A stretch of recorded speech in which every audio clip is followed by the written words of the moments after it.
Hare Krishna. So we're discussing the 7 perfections of chanting. And the third one is Shreya Kairava Chandrika Vitaranam. What holy name does?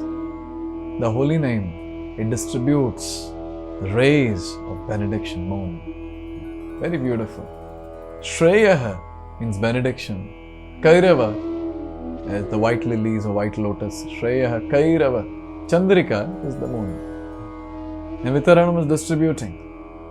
Now it's very nice to note that when it comes to the living entities in this material world, they are enslaved by Maya and they want to remain conditioned in this material world, lifetime after lifetime.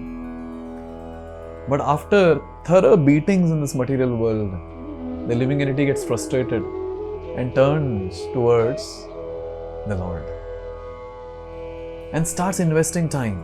The living entity will start investing time in serving the Lord.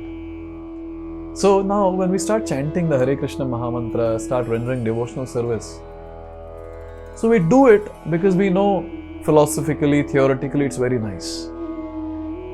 But then we don't do it as such because we have got so much of taste for doing it. It's not, we don't feel it natural. We understand it's natural, but we don't feel it natural. But when we continue chanting the Hare Krishna Mahamantra, you know what happens? Our situation is like the closed lotus. And when we start chanting the Hare Krishna Mahamantra and continue chanting and chanting and chanting, what happens?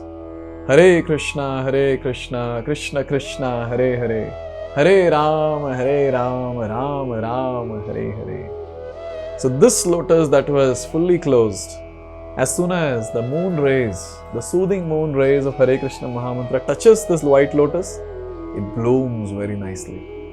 And what is that blooming basically?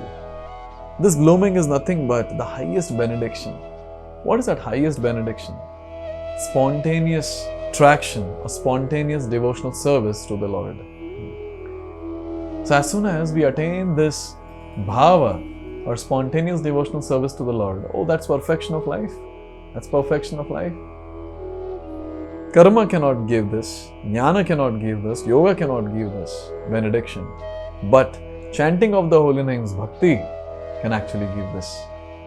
Therefore, when we're chanting Hare Krishna Mahamantra, this gives a lot of hope that yes, these moon rays of chanting the holy names of the Lord will surely make me, the white lotus, to bloom very soon and offer it to Krishna in spontaneous mode of devotional service. So as soon as the devotee comes to that platform of rendering service to the Lord with bhava, that is spontaneous mood, no one will force the devotee. The devotee will do it with taste. The devotee will do it with attraction.